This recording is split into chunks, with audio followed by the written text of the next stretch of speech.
pala yung Kabayan Beach Resort sa Laia. Good morning po pala ang inyong Lola Mami. May company outing po ang Zone 4 dito sa Laia. Ito po ang mga Manulife's heads and financial advisor. Dumating kami diyan siguro 9 to 10 o'clock ng umaga. Sinalubong kami ng isang staff na may dalang carrier dahil para sa mga bagahe namin o sa mga daladala namin.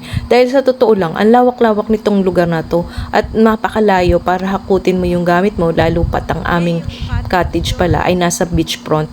Itong nakikita natin ay puro mga cottages nito na gusto yung mga nag-overnight. Tapos siguro talagang maramihan sila kaya malalaki yung cottage.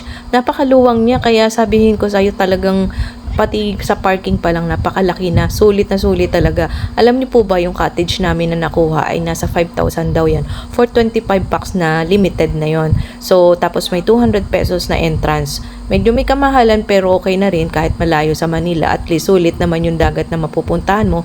Maganda naman yung kulay ng sand nila. Mapino pa rin. Pero hindi nga lang ganun kaputi. So dito madadaanan mo yung isang swimming pool nila. Hindi ko alam kung ilan ang swimming pool nila. Pero itong nakita ko ay pambata at saka pang matanda. So meron kang option kung gusto mo ng dagat, kung gusto mo ng swimming pool.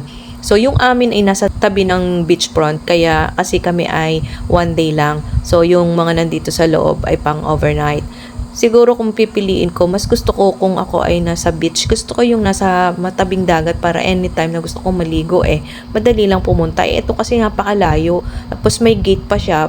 Pagka gusto talaga sigurong saran, pag hindi na allowed, siguro lalo na sa gabi baka bawal na maligo. So ito na yung cottage namin na napili ni Ma'am MJ. Bali, siya ang nag-booking nito. Ang alam ko siya, kaya nakakatawa kasi ang pangalan ng aming cottage is Kulasisi, which is nakakatawa yan dito sa mga Mindoreño dahil iba ang ibig sabihin yan, pero dito sa kanila ang ibon pa lang ibig sabihin niyang Kulasisi. Kaya kami hagikikan nung makita namin at malaman namin ng aming cottage ay Kulasisi. Hindi ko naman minamasama ang name na Kulasisi, iba nga lang kako ang ibig sabihin nun dito sa amin sa Mindoro. So ito na nga, naglakad-lakad kami para makita namin yung kabuuan ng Kabayan Beach Resort. Sa totoo lang, ito pala ay kahabaan puro iba't ibang may-ari na beach resort.